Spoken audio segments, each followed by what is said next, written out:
Kita semua tahu cabai kan? Rasa pedas yang nendang, warnanya yang bikin semangat. Tapi pernah kebayang nggak, di balik setiap cabai yang kita makan, ada seorang petani yang lagi berjuang mati-matian. Berjuang melawan musuh yang bahkan nggak bisa mereka lihat, musuh yang nggak mereka pahami. Oke, kisah kita ini dimulai dari sini, di distrik Bogra, Bangladesh.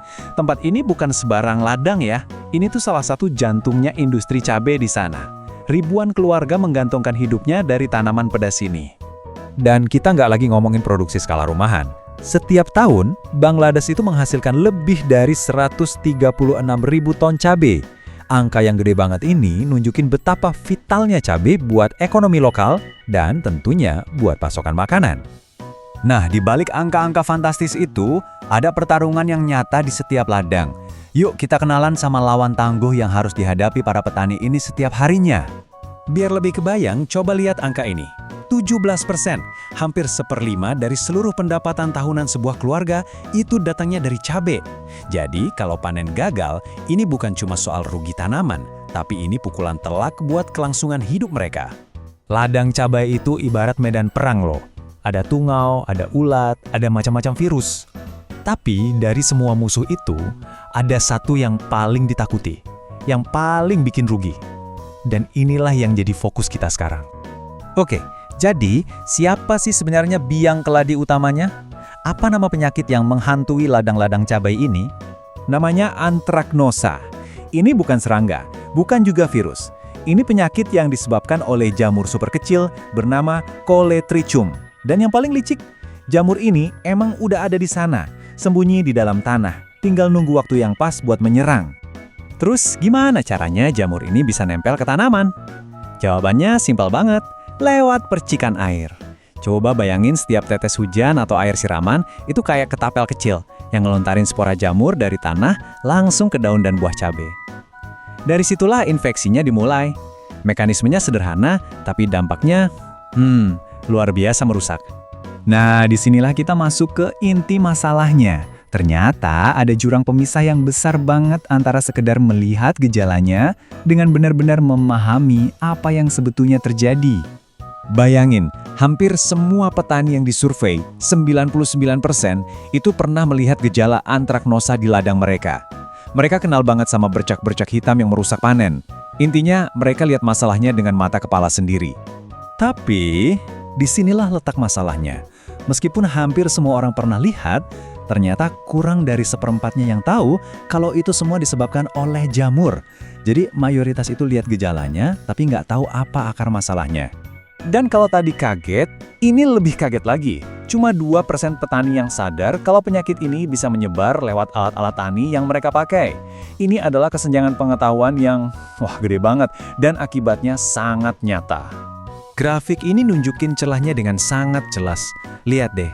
Lebih dari setengah petani, 56%, jujur aja jawab, nggak tahu, pasti tanya apa penyebabnya. Mereka itu ibaratnya lagi bertarung melawan musuh yang nggak kelihatan dan nggak dikenal. Jadi, apa yang terjadi kalau kita nggak paham sama musuh yang kita hadapi? Ya, kita pasti akan pakai senjata yang salah buat melawannya.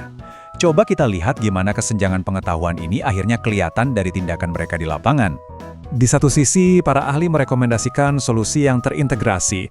Gonta-ganti tanaman buat mutus siklus penyakit, pakai mulsa buat mencegah percikan tanah, dan tentunya pakai benih yang bagus. Tapi di sisi lain, kenyataannya gimana? Jauh panggang dari api. Satu-satunya andalan mereka cuma pestisida kimia. Angka-angka ini benar-benar nunjukin kontrasnya.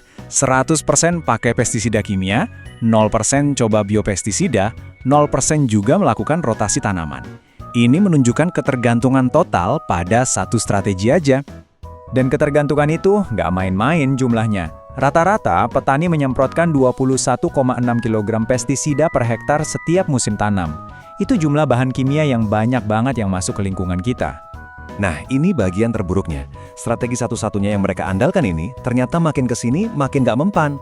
82% petani mengakui sendiri kalau pestisida itu udah nggak seefektif dulu. Mereka keluar uang lebih banyak buat solusi yang hasilnya makin sedikit. Sekarang, ayo kita hitung kerugiannya. Akibat langsung dari Anthracnosa ini, rata-rata hasil panen mereka berkurang 4,1%. Mungkin sekilas kedengerannya nggak terlalu besar ya. Tapi, begitu persentase itu kita ubah jadi uang, ceritanya langsung beda total. Kerugian 4,1% itu setara dengan kehilangan pendapatan sebesar $479 AS per hektar. Buat petani kecil, uang segitu tuh gede banget. Itu bisa jadi biaya sekolah anak atau modal untuk musim tanam berikutnya. Oke, kita coba mundur sedikit ya. Kenapa sih cerita soal satu jenis jamur di ladang cabai Bangladesh ini penting buat kita semua yang mungkin tinggal jauh dari sana? Soalnya ini tuh bukan cuma cerita tentang cabai. Ini cerita tentang ketahanan pangan, gimana caranya kita mastiin ada cukup makanan buat semua orang. Ini juga cerita tentang kesejahteraan petani, gimana mereka bisa punya kehidupan yang lebih baik. Dan ini cerita tentang kesehatan kita semua, gimana caranya mengurangi bahan kimia berbahaya di lingkungan dan makanan kita. Tapi di dalam masalah ini sebenarnya ada peluang yang luar biasa. Kalau kita bisa menutup kesenjangan pengetahuan ini, kita nggak cuma menyelamatkan cabai, kita bisa meningkatkan pendapatan petani, melindungi kesehatan mereka, dan membangun sistem pangan yang jauh lebih kuat untuk kita semua. Jadi, ini semua meninggalkan kita dengan satu pertanyaan penting. Kita sering banget kan ngomongin soal pentingnya benih unggul, air yang cukup, dan tanah yang subur. Tapi jangan-jangan alat paling canggih dan paling kuat yang bisa kita berikan ke seorang petani itu justru pengetahuan. Pertanyaannya adalah, apakah kita sudah cukup berbuat untuk membantu mereka menumbuhkan alat yang tak terlihat tapi sangat penting ini?